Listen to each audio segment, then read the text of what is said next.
pag-uusapan natin ng malupit etong usaping breaking news. INC tutol sa hakbang ni Bonjing Bato o ni Tambi. Hindi, tutol sila sa hakbang ng HOR, ang House of Representatives. Tutol sila. HOR po is yung kamara, itong mga congressman natin. Ipapaliwanag ko sa inyo. Pero bago tayo pumunta dyan, napaka-importante po kasi na maunawaan natin maunawaan po natin ang elemento ng isang mapayapang revolusyon. Naku po. Banat ba? Akala ko ba ayaw mo ng revolusyon? Sabi ko, ulitin natin legal at mapayapang revolusyon. Ibabalik ko lang kayo po doon sa EDSA. Anyway, malapit na ang anniversary ng EDSA People Power. Ibabalik ko kayo doon sa mga elementong bumuo ng EDSA People Power. Alam niyo yung EDSA People Power? Yan po yung nagpabagsak, nagpalipad sa isang buong pamilya dahil merong hindi magandang mga nangyayari sa ating bayan. Okay? At eto nga, ano bang elemento ng isang mapayapang revolusyon? Mapayapa at legal na revolusyon. Okay? Ulitin ko, legal at mapayapa. Ano ibig sabihin nito? Ito ay unang-una ang malakas na tinig ng taong bayan. Yan ang elemento. Isa yan, di ba? Malakas na tinig ng taong bayan. Ang tanong, mga kaibigan, mga kapatid, ngayon ba meron na malakas na elemento na tinig ng taong bayan? Naku po, 80%.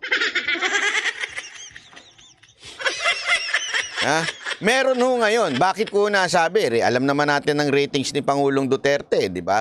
So sabihin na natin, not every mga nagtitiwala kay Pangulong Duterte ay agree. Pero more or more, more than 50% yun. Okay? So, meron na elemento. Ngayon, hindi lang nagsasalita gaano dahil nga po busy sa pagtatrabaho. Busy sa kanilang ginagawa para mabuhay ang kanilang mga pamilya. Tama, mali. Di ba ho? Kasi yung mga kababayan, ang hirap-hirap ng buhay ngayon, minsan sila ay hindi na masyadong nagsasalita, hindi dahil sa ayaw nilang magsalita, ngunit syempre busy sila. Busy silang kakapanood ng mga TikTok. Mali. Sorry naman. Busy pa lang kakanood ng tungkol sa kanilang hanap buhay. Sana ganun na lang mga Pilipino, no? Kung pinanunood sana nila tungkol sa hanap buhay. Baka sakaling dumami pang negosyante, no? Kaya lang hindi Ang pinanonood yung mga gumaganong-ganon na mga kakababaihan. TikTok. Ano nangyayari? Yun, dumadami anak. Una yan, elemento ng boses at tinig ng taong bayan. Hinog na, ika nga. Yan, wala na akong problema. Okay? Pangalawa, ano ang importanteng tinig, ang media. Yan isa sa mga bumanat ng panahon ng EDSA People Power. Media. Di ba ho? Kita naman natin, marami na rin nung pumalag. Ang media, ngayon, panahon na ito, ay ang social media. Kung sa social media lang, naku po, malakas na ang tinig para sa pagbabago. Tama, mali. Pangatlong elemento ay ang ito. Tumatayong leader. O yung tinatawag nating figure. Kasi kung walang figure, kung walang masasabi nating maaring mag-lead, wala din. Ang EDSA People Power, tanda natin, may figure sila. Kaya nga nila pinilit, di ba?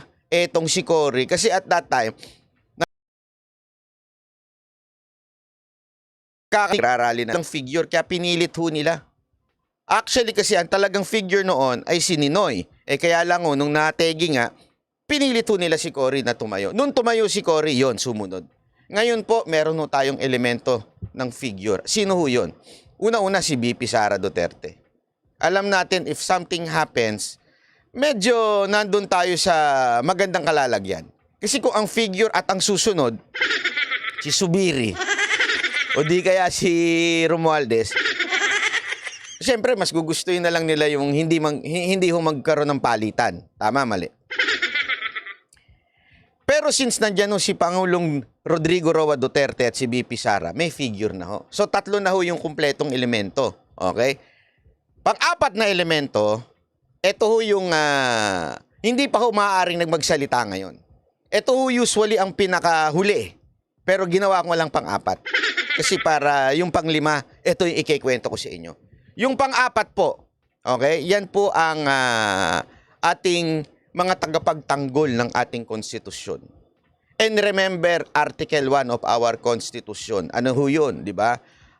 The power, the authority over all authorities emanates from the people. Ito hong AFP o yung ating mga kasundaluhan. Observe yan. Observe po yan. Maniwala ho kayo sa hindi, nag-oobserba ho yan. Kahit sabihin nilang they will not join any political bangayan, nag-oobserve po sila. Ito ho, ako naniniwala ako sa mga natin, mga kasundaluhan. Stay non-political. Stay just to protect our Constitution. Kung ano ang sa tingin ninyong poprotekta ng ating konstitusyon, dun kayo. O, linawin natin sa mga AFP. Alam ko maraming nanonood ditong mga opisyal kasi maraming mga nagsasabi sa atin. Just stay to protect the Constitution. Huwag kayong papanig sa kahit sino mang politiko. Ang ipagtanggol ninyo ay taong bayan. Taong bayan, yan po ang pinakasandigan ng ating konstitusyon. Yung kapangyarihan. Article 1 ng ating konstitusyon. Galing ho sa taong bayan. So yan po protektahan nyo. Ang panglima na napaka-importante sa lahat ay ang simbahan. Ito lang, ipaliwanag ko lang ng bahagya sa inyo. Nung panahon ng EDSA People Power, ang talaga makapangyarihan nung time na yon, walang iba kung hindi si Cardinal Sin. Alam naman po natin yan. Pag si Cardinal Sin ang nagsalita, iba na. Diba po? Iba na ho. Sa katunayan, siya nga ho yung tumawag Nanawagan, di ba? Naalala nyo, nanawagan ho siya nun. Pumunta tayo sa EDSA, protektahan natin yung mga sundalo na di ba? Siya nanawagan nun, nagpuntahan ng tao sa EDSA. Kaya lang, because of many things that happen in our country, and especially the revelation of PRRD during his term na 6 years, nakita natin na merong hypocrisy sa loob. Di ba ho? At yan ho'y pinaliwanag ni Pangulong Duterte. At mababasa nyo yan, yun dun sa libro. Ano ba yun? Ano bang libro yun? Altar? Secret of... basta ganun. Binigyan pa nga ako ni Pangulong Duterte nun yung Dahil doon medyo na-shaken. And, kunyang OFW, salamat po at Karen May. Ano ho ba ang simbahan ngayon? Ano ho ba ang masasabi nating makapangyarihan simbahan ngayon? Okay? Maari sabihin ninyo SMNI. Pero hindi ho simbahan ho kasi yun. Maaring sila ho'y makapangyarihan in a sense dahil sila lamang po ang speaking media. Okay? Na lumalaban ho. Pero hindi natin makukonsider na entire simbahan yon. Kibuloy, maybe, is good in yung ginawa niya sa SMNI. Pero pagdating ho sa simbahan, I don't think meron ho siyang masasabi nating tao na susunod ho sa kanya. Hindi ho talaga yung siya yung nakikitang figure. Okay? Pero, merong isang simbahan na nananatiling makapangyarihan. In a way, pag sinabing black voting, eto ho yun. Paano ko mapapatunayan? Simple lang ho. Tuwing eleksyon, sino ho ba ang pinupuntahan ng mga politiko? It only means sila ho ang makapangyarihan. Kung dati, pinupuntahan ng mga politiko itong si Cardinal, yung basbas ni Cardinal Sin, pahalik-halik sa singsing. Di ba? Tama, mali? Ngayon, iba na. Ibang-iba na ho ang henerasyon ngayon. Ngayon po, dito na ho nagbabaw sa Iglesia ni Cristo ang lahat po ng politiko. Lahat to. No exemption. Lahat po ng politiko humihingi ng suporta sa Iglesia ni Cristo. Pansinin nyo, pag nag-birthday yung kanilang pinakapinuno, lahat ng politiko bumabati. Napaka-importante niyan. Kasi sila ang merong black voting. Malaking bagay ho yan. Napakalaking bagay ho yan. At pag sinabi mong black voting sa kanila, hindi ho yun nagbabago. As in weird nga eh. Kasi hindi naman sa weird. I mean, something na strength nila. Talagang pag sinabi nila a day before yung kung sino iboboto, kumausap kayo ng Iglesia ni Cristo, hindi ko magsasalita kung sino yun. Ewan ko pansin ko yan kasi marami rin akong kaibigang Iglesia ni Cristo. Pag kaya hindi ho talaga nila sasabihin, hindi ho nila ganun ho sila united. Ganun ho sila katindi. Di ba ho? Yun ho, napaka ho yan. Marami hong akusasyon sa kanila, marami hong ganyan-ganyan, pero hindi nyo mapapagkaila ang kanilang unity. Yan ho talaga may unity. Pag sinabi ng pinuno, ito boto nyo. Di ba? INC, pag tumakbo ko Joke lang po. Hindi po ako tatakbo. Biro lang po. Anyway, eto nga ho, sila ho yun. At eto na matindi. Okay, eto matindi. Diretso na kagad tayo sa punto. Mamaya na yung lalabas natin si Marcoleta.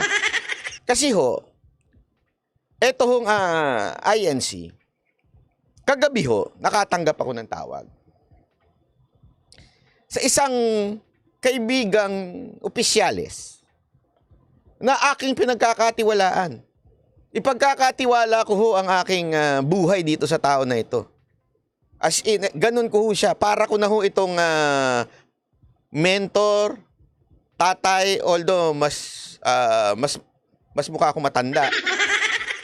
Kuya, ito yung talagang masasabi kong malapit sa akin. Hindi ito magsasalita para ako ipahamak. At ang mensahe niya, bye, nanonood sa iyong pamunuan ng INC. Mula daw sa Central. Naku po, sabi ko. Baka ipatigil ako niya, sabi niya, stop. Ay, hindi, iba pala. Kikibuloy pala yun. Mali. Hindi. At nais nilang iparating na tutol sila sa People's Initiative. Sabi ko, okay.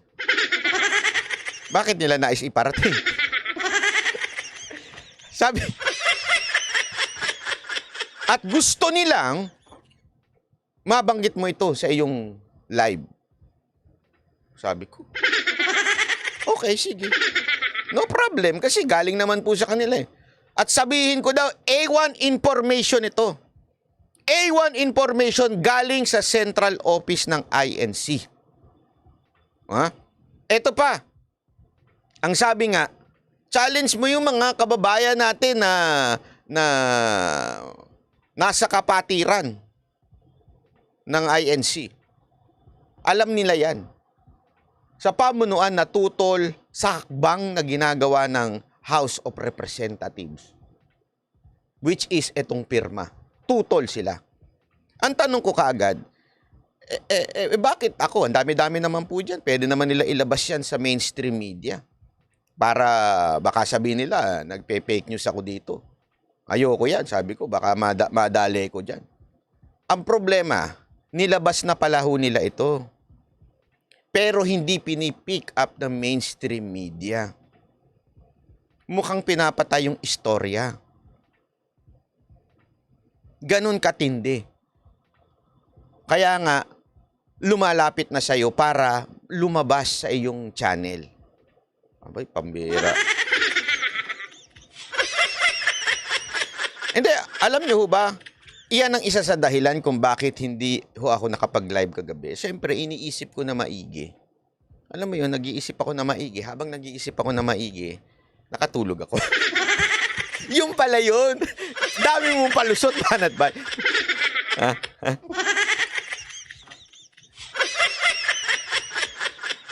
Hindi ha, totoo. So, yun ho ang siste. Hanggang ngayong umaga, nakatanggap po uli ako ng text. Inaabangan nila yung live mo.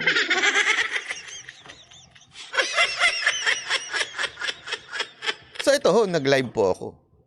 At ang sabi pa, nako ito, patay tayo, may dagdag pa. Ang sabi pa, para talagang masabi mong A1 information yan, i-challenge mo ang mainstream media. Mainstream media, hoy! Makinig kayo! Mainstream media, makinig kayo. I-challenge ko daw kayo. Kausapin ninyo ang spokesperson ng Iglesia ni Cristo. Tanungin nyo, totoo bang tutol sila sa pirma?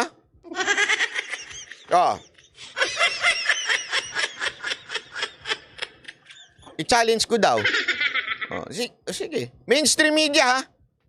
Kung gusto nyong pabulaanan tong sinasabi ko, bakinig ho, kayo na ho, lumapit sa Iglesia ni Cristo. Sigurado ako may kontak kayo. Kausapin ninyo yung spokesperson nila. Tanungin nyo, totoo ba tong sinasabi nito ni Banat Bay na napakaingay, aga-agang, ingay-ingay? Totoo ba na kayo ay hindi pabor dito sa People's Initiative? Bakit ho nila ito sinasabi? Kasi nga po, People's Initiative. So para kung sinasabi na nila sa mga kaanab nila, ito daw ay, huwag kayong pipirma dyan. Huwag kayong pipirma. Dahil yan po ay tutol daw sa inyong center office. Kaya nga ito di umano ito ay galing ho mismo sa Iglesia ni Cristo. Ngayon, ito po ay sinabi ho sa akin ng isa kong katiwa-tiwala akong opisyal. Sobrang tiwala ko ho dito that I'm willing to put my name. Kung sakasakali hong bahala ho kayo, kausapin nyo na ho. Kung sakasakaling itanggi ho ito ng Iglesia ni Cristo, magsosorry ako. Sasabihin kong mali pala ho yung opisyal na nagsabi sa akin. Pero, maniwala ho kayo sa akin, mapapagkatiwalaan ko itong opisyal. Hindi ako ito ihuhulog. Hindi ako ito ay talagang sinusuporta natin at matalik na nating naging kaibigan. Kaya naman, actually, sa totoo lang, medyo tulog na nga ako kagabi, di ba? Dapat magla-live ako. Pero ngayong umaga, talagang na ho nila ako. Ngayon, ito ang tanong dito. Ito ang tanong. May nagsabi din po kasi sa akin kung ano ang yapak ni Congressman Marcoleta, yun daw ang galaw ng Iglesia ni Cristo. Okay? Basta ako ito, meron akong alam. Bakit ko ho alam? Nakasabay ko ho Nung kami nagkita ni hindi ko dala sasabihin. Babatiin ko sana siya Kong, pasensya ka na, medyo natagalan yung kain namin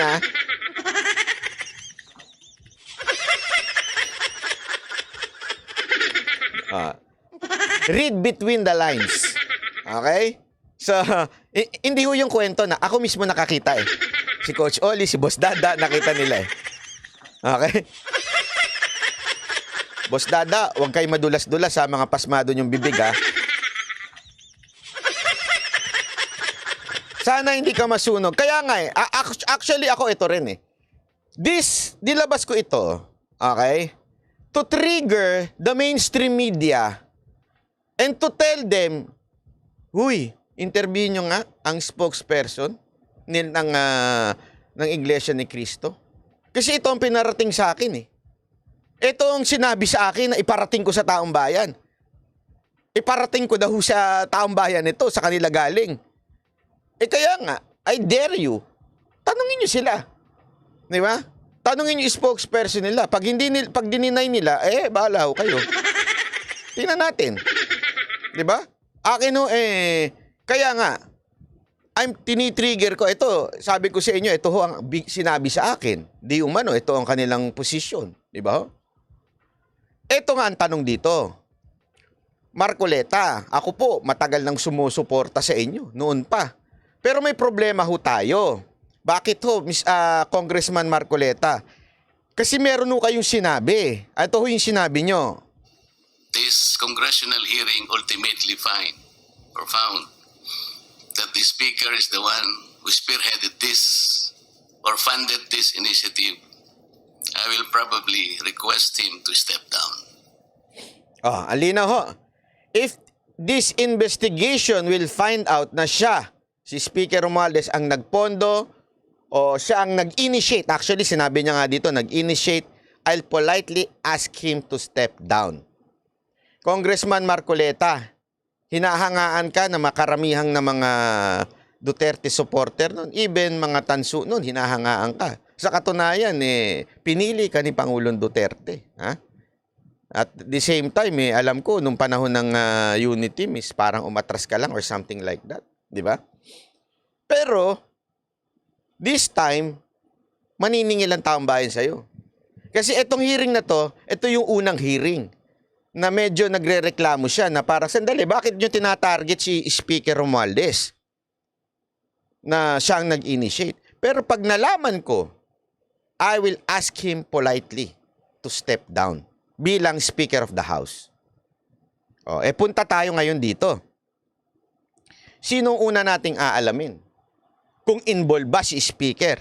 Eto, booking na booking sa bibig ng galing. O, eto ho, panoorin natin ha. Speaker Martin Romualdez is supporting your group po. He is all out behind the People's Initiative. Is that correct? Is that correct? All out siya? Support siya? Siya ho, ang merong pakananire? Is that correct? Ito ho yung pirma. Ito ho yung pinuno ng pirma na natataranta na. Tarantan-taranta na siya dito eh. Panoorin natin. Yes, we coordinate with the Speaker and the Thank you very Congressman. much. We coordinate with the Speaker. Banat ba? Coordinate lang naman. Di naman ibig sabihin, no? Coordinate. Yung kanyang abogado sa kanan, natataranta na. Hoy, bakit mo sinabi? Sa totoo lang, hinahawakan na ihita niya, ginagano na, pinipisil na. Kaya siya napapagano na eh. Masakit. Hindi, biro lang. Feeling ko lang yon. Kasi nakagano na siya. Sandali lang. Sabi naman nito isa, parang, wag mo sinabi? Bakit mo sinabi? Eto pa, dagdag. The 3% per congressional district. That's correct. Ang pulong sa larawan naganap umano sa bahay ng Speaker. Sino may-ari ng bahay? Si Speaker Romualdez po. Naku po, patay! Si Speaker Romualdez. Nagpulong sila para ayusin itong pirma na pinamunuan nito sa loob ng bahay ni Romualdez. Matindi, no? Mr. Onyate. Kunwari, senador ako. Kunwari lang naman, kunwari lang. Mr. Onyate, may I know? Anong bag ang dala nyo pagpasok ng bahay ni Romualdez? Ano lang po. Maliit lang na bag po, maliit lang po. Mga ganito lang po, mga ganito lang. Ganitong bag lang po ang dala ko. Parang ano lang to, parang clutch bag lang, clutch bag. Ayan, clutch bag. Sabi niya, ito, imagination na lang natin to ha. Ito na nung si Senator Banatbay. Mr. Onyate, nung lumabas ka, anong dala-dala mong bag? Ito na po. Ay, ano laman yan? Mga kable po, kasi madumi na yung ano yun. Hindi, tanong ko lang naman. Tanong ko lang naman yun, Mr. Onyate. Nung pagpasok mo ba, anong dala-dala mong bag? At nung paglabas mo, ano ang iyong dala-dala? Baka kasi iba na. Malay mo.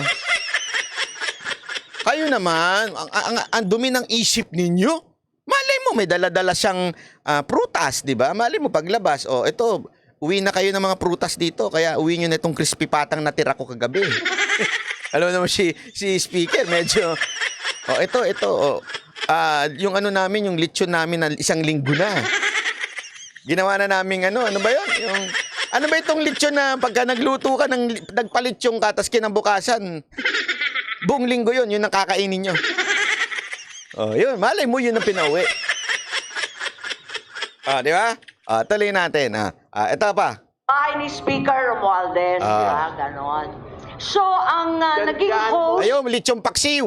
Doon at po kami nagkumbida ay si Speaker Romualdez. Tama po Ako po ba? ang nagkumbida. Dapat Paano ka magkukumbida? Di mo bahay. Oh, tama nga naman. Oh, paano ka magkukumbida? Hoy, punta tayo sa bahay ni Boss Dada. Ganon. Punta tayo sa bahay ni Coach Oli. Kain tayo doon. So, eto, malinaw pa sa sikat ng araw na merong kinalaman at talagang sa simula, nag-meeting sila, saan? Sa bahay. So, Congressman Marcoleta, malinaw ho ito, na sa bahay mismo ni Speaker, nagsimula ang pirma. So, we can safely say, si Speaker ang nag-initiate ng pirma.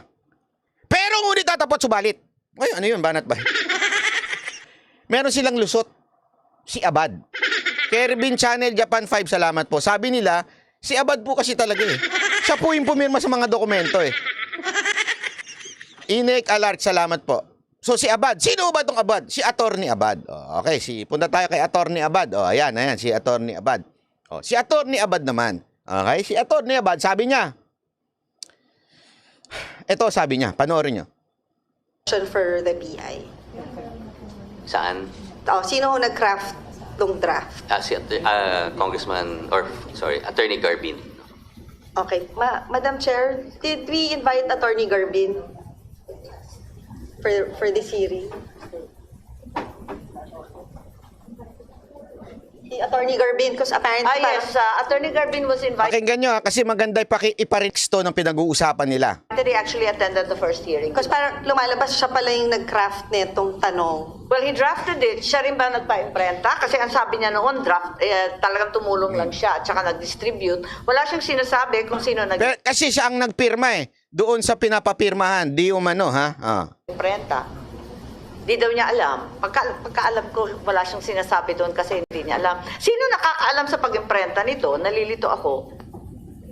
Yan, nagturuan na. Attorney read to us on the operations po. Ayan. And for sure, when he appears, he will answer all the questions. Kasama ho sila sa grupo ni na Attorney Garbin po. Ayan. So, kailan ho kayo, Mr. Nate, kailan nyo nakilala si Congressman Garbin? Ayan. Si Garbin, Congressman Garbin, siya na ho yung ano. Tanong, kailan nyo nakilala? Importante ito. Tingnan nyo.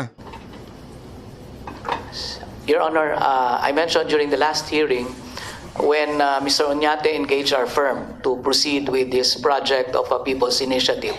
I mentioned this also at that time with Attorney Garbin, who also happens to be our client. Wait, so, And he told us, sandali nga, kailan nga ho yung ang tinatanong? Ang daming sagot ni abogado, no? Ang tanong, kailan? that was December po, December. December, ang sagot niya. December daw sila nagkakilala nila Oñate at saka yung kanyang kliyenteng isa pa na congressman. Okay, December. Kumbaga parang December lang kayo nagsama-sama. Yes, and they worked fast. Sila po yung Napakabilis daw. Bilis kilos daw ito mga ito. nauna. In fact, the signature sheets of Attorney Abad, sila po yung nauna, humabol lang din po yung... Nako, umiling si Attorney Abad. Nakita niyo yung reaction ni Attorney Abad? Balik natin ang kabahagya. Umiling si Attorney Abad eh. Nakita on the niyo? operations po. Ah. I'm for sure when he appears, he will answer all the questions. Kasama ho sila sa grupo ni na Attorney Garbin po. Tingnan niyo kailan ho kayo, Panoorin niyo. Mr. Nate, kailan nyo nakilala si Congressman? Panoorin nyo si Attorney Abad, yung nasa kaliwa. Ito. Ayan ha, panoorin nyo. Tingnan nyo ha. Ano sinabi nitong December, tingnan nyo reaction ni Attorney Abad. Garbin.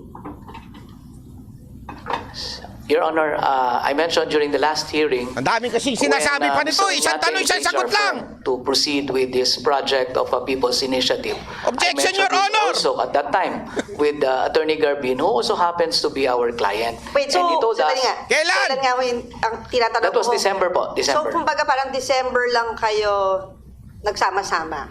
Yes, and they worked fast. Sila po yung nauna. In fact, the signature sheets of Attorney Abad, sila po yung nauna, humabol lang din po Oy, yung nakita niyo signature yun? sheets ng pirma. Tama po Sabi ba niya, hindi totoo yan. Umayos ka, mapapahamak tayo niya, panyero. yan, Attorney Abad? Nauna yung grupo nyo, tapos sumunod lang si Pirma? No, they were already involved. Tinutulan niya. Hindi. Involved na sila nun. Hindi kami nauna. Involved na sila nun. Eh sabi nito December. Hindi, nauna sila. Ano ka, sandali lang. Oh, eto, sagot niya. Kasasabi lang niya eh. Mag-usap-usap lang kayong tatlo, Pwede ba apat dyan. magkasundo muna kayo Mag-usap sa muna kayo dates? para... Kasi linilito na ninyo kami eh. Oh. Yung signature sheets, nauna ako, yung pangalan ko. Siguro balikan lang ho natin yung unang pagtatagpo nyo. Di ba? Pang Valentine's. Kasi hinahanap nila saan nagsimula eh. Di ba? Saan nagsimula? Oh, yan ang pinakapunot dulo dilo eh. Pang Valentine's Day kasi parang meron kayong love affair dalawa. Kailan ho kayong unang nagkakilala? Sa November. So November pa, so hindi December. Nako, sabi naman ni Panyero, December, balik ka! Oh, napailing din itong isang abogado yung nasa kanan. Sabi niya, Panyero, December, di ba usapan natin? Bakit naging November? Dali, ano? Alam mo, Panyero, Nali lang, ipaliwanag ko lang sa iyo ha. Huwag mo kakalimutan na napaka-importante ng date. Kung nakakalimutan ninyo ang anniversary nyo ng mga asawa ninyo, wag na wag yung pagka-legal dates ang pinag-uusapan. Yung anniversary ng asawa, okay lang makalimutan yan. Bigyan mo lang ng coach bag yung asawa mo. Okay na. Pero yung mga ganyang bagay, hindi mo pwedeng kalimutan yan, ha? Tuloy natin, December. Hindi December. December, I met the speaker. And we also So Leo, met bakit separate- napasok? Bakit si speaker na bigla? Akala ko hindi siya kasali. Ay, sorry! Ay, sorry! Slip of the tongue. Sorry naman, sorry. Nabuking tuloy. Instead na sinabi lang niya kung kailan sila nagkakilala, nasabi niya ngayon kung kailan sila kung sino kasama niya. Nadulas! May kanta dyan eh. Nadulas si Judas. Hindi ko sinabing Judas siya. May kanta yun sa mga yung mga pasyon. Nang si Judas ay nadulas. Naalala ko tuloy. Anyway, pinag-usapan naman natin na INC. Naalala ko tuloy yung kanilang kadibating si yung namatay po si Eli Soriano. Kasi ba nagpapabasa yun, di ba? Hindi naman pabasa, iba yung sinasabi niya. Ang nadula si Judas, 3 balbas ang nalagas. Andali, halinawin ko, hindi ho siya yung Judas, ha? Kanta lang ho ito, kanta lang. Okay. Ayan, tawa pa ho siya, Sabi niya, ay, mali. Ulitin. Mga players, sino yung mga na-meet nyo? Hindi, tapos na pala yan. Ako kayong ganong... I'd like you to help. Kailan yun? This was in Ako kayong ganong... December. Ayan. I met the speaker. And we also So Leo, met bakit separate- napasok? Bakit si speaker na bigla? Akala ko hindi siya kasali. Bakit si speaker na? Nahuli ka sa sarili mong bibig, ha? Nawanan ka tuloy ni Bato. Nahuli ka! Sana ganun. Bato, next time, pag tatawa kayo, medyo malakas, ha? Huli! Booking! Tapos may play pa kayo, may pinipindot kayo doon. Yung kay Wildy. Yung sa mga TikTok, huli! Ganon. Diba? Alam mo, isa lang ang punto natin dito, ha? Tapos na ho ito, ha? Ang punto lang natin dito, booking ho. 2 tao na ho nagsabi. Una, si Oñate, yung pinuno ng pirma. Pangalawa, itong mismong nandun sa signature nung pinapapirmahan nila. Na they were with the speaker. Linaw ho nun. Wala na hong makakabura sa kasaysayan yan. Si speaker ang pasimuno ng pirma. Kaya nga po sa titulo natin di ba? INC is tutol sa hakbang ng HR. Bakit? This is a move. Masasabi nating proven na move from HOR, House of Representatives. Di ba? Mismo ho, ang kanilang pinuno na si Romualdez, ang pasimuno ho nitong pirma o yung People's Initiative. Congressman Marcoleta, maniningil na po kami. Sa iyong sinabi, ano ba sinabi mo?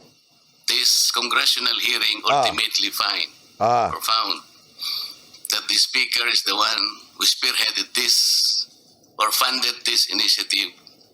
I will probably request him to step down. Ayan. Congressman Marcoleta, meron na tayo na booking. Hindi lang po yan. Congressman Marcoleta, sigurado ako, kayo ho'y may contact sa INC.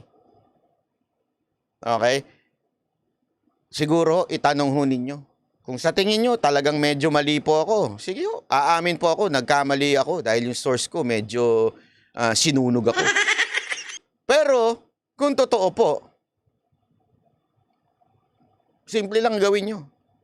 Tumayo, tumindig po kayo dyan sa kamera at sabihin ninyong, Mr. Speaker, it's time to go. Wala ka ng credibility. Yun lamang po, Congressman Marcoleta. I hope, gawin mo yan para sa bayan. Pag ginawa mo yan para sa bayan, Congressman Marcoleta, maniwala kayo, hahanga ang taong bayan sa inyo. Pero pag hindi nyo ginawa yan, ikalulubog nyo na yan. Sisiguraduhin ko.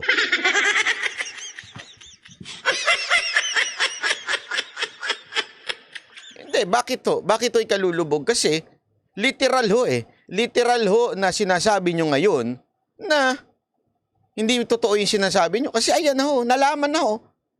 When they're forming this initiative, People's Initiative, sa bahay pa nag-meeting. Ayan na mismo yung pinuno ng pirma, nagsabi. Yung mismong si Abad na nandoon sa pinapipirmahan. Siya na rin ho nagsabi. Na-meet din niya ho si Romualdez. So malinaw pa sa malinaw. Di ba?